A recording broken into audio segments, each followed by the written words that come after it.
ආයුබෝවන් මුදුතරු පියස.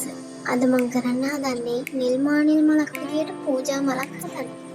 මෙන්න මේ කහ පාට පබළු වලින් තමයි. තව කහ පාට රිබන්, දම් පාට රිබන්, තද දම් පාට රිබන් මේවා එකතු කරගෙන තමයි හදන්න හදන්නේ. අපි බලමු. මෙන්න මේ විදිහට තද දම් පාට එකෙන් කපනවා සෙන්ටිමීටර් 7ක් දිග පෙති කපා ගන්න කෑලි කපනවා.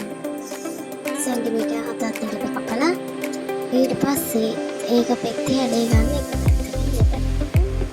පැත්තකින් වුණාම කෑලි දෙකක් කපලා අයින් කරනවා. ඊට පස්සේ මම ඒවා පුච්චලා හදා ගන්නවා. මම මේ පානක් හදාගත්ත ලේසියට. මේ දෙපැත්තෙන් පුච්චලා ඒ නෝල්ල දෙකේ වයින් කරලා ඊට පස්සේ ඒ තුඩින් තුඩලා එකට අලව ගන්නවා. පොඩි හැඩයක් වෙනවා පිටින් ලස්සන. තද දම් පාටින් මෙන්න මේව හැදුවා. පිටි ගොඩක් හදාගත්තා. මොකද මට මේ මලට පිටි ගොඩක් යන හින්දා. ඒකට මම දම් පාටින් ගත්තා. හැබැයි ඒක සෙන්ටිමීටර් 7ක් දිග නෑ. 7කට අඩු. 6.5ක් විතර තමයි ඒකට එන්නේ. ඒ ගානට අරගෙන ඒකත් අර විදියටම දෙපැත්තෙන් කපලා පිටි ටික පුච්චලා හදාගත්ත අර විදියටම. ඊට පස්සේ මම මෙහෙම කරා චුට්ටක් ලොකු පෙතේ එන විදියට පේලියක් වගේ කහ පාටින් ඉවර පේලිය කපාගත්ත පෙති චුට්ටක් මහතට. ඊට පස්සේ ඒකත් ඒ හැඩේ තේර විදියටම පුච්ච ගන්නවා. නෝල් ඇදින එක අයින් වෙන්න පුච්ච ගන්නවා. ඊට පස්සේ තව චුට්ටක් පොඩියට රැලි පටිය වගේ පොඩි වලට කපාගත්ත එක. ඒක පිච්චුවාම මෙන්න මෙහෙම ඇකිලිලා ඇතුළට නැමිලා වගේ තියෙනවා. නම් ඔය ටික එකතු කරලා තමයි මල හදන්නේ. ඊට පස්සේ මම මලේ පෙති ටික අලව ගන්න ගත්තේ ස්ටික්. මම අරගෙන තියෙන මල් වල මැදට ස්ටික් එකක්. ඒක වගේම සෙන්ටිමීටර් 10ක් දුරට එනවා රවුම සම්පූර්ණ දිග. පහ දෙපැත්තට බෙදලා. ඒ රවුම වටේට තමයි පෙති ටික අලවගෙන ඉන්න මැදට මල හදාගෙන යන්නේ. ආයේ මල් පෙති ටික අලවලා ගන්න මැද හදා ගන්න කහ පාට ඉඳගෙන ගන්න රවුම් කපලා ගන්න. මෙන්න මේ විදිහට තමයි මම පෙති ටික අලවගෙන යන්නේ. මෙච්චර ඉක්මනට නම් මම ඇලෙන්නේ නැහැ. වීඩියෝ එක ටික කරන්න බැරි හින්දා මෙහෙම කරේ. මම මේ විදිහට කඩගම් පාටින් පෙති 66ක් අලවලා තියෙනවා. කේලි තුනකට කරකට වගේ පෙත් දෙකක් මැදට ආයි පෙත්තක් පිටින් විදියට පෙති 66ක් අලවලා තියෙනවා. ඒකෙන් මලේ ගොඩක් තියෙනවා. ඊට පස්සේ ලාදම් පාටින් අලවගත්ත චුට්ට මැදට එන විදියට අලවගෙන තියෙන්නේ පෙති 44ක් ඒකට අලවලා තියෙනවා. මට පස්සේ හිතුණා මේ විදියට.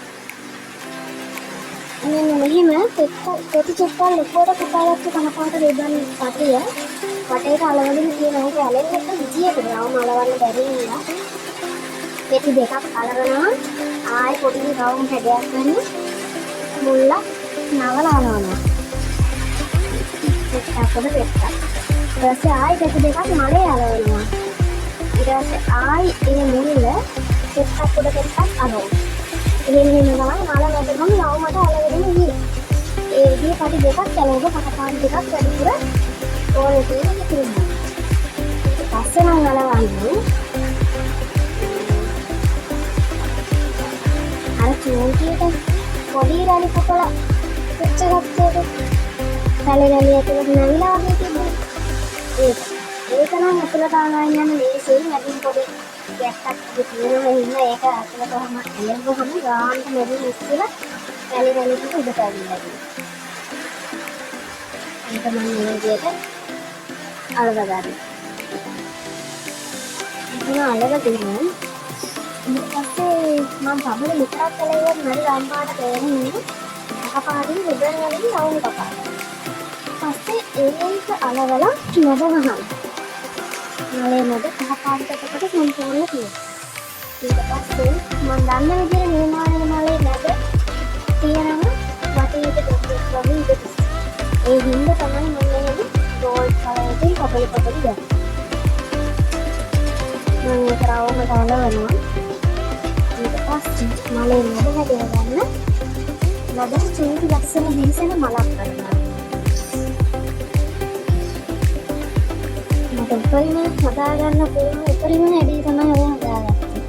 මට හිතුණු ආකාරයට මම ආස කරපු ආකාරයට තමයි මම මලේ උපරිම හැඩය ගත්තේ.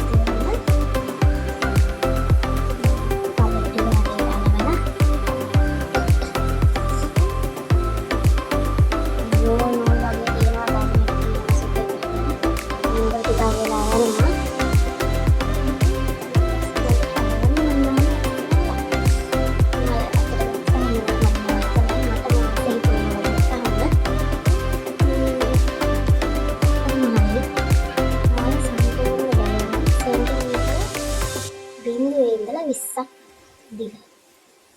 ඒ කියන්නේ අඟල් වලින් තිබ්බා 12 ඉඳලා 4ට අඟල් 8ක් තිබ්බා. එහෙනම් සුබ දවසක්.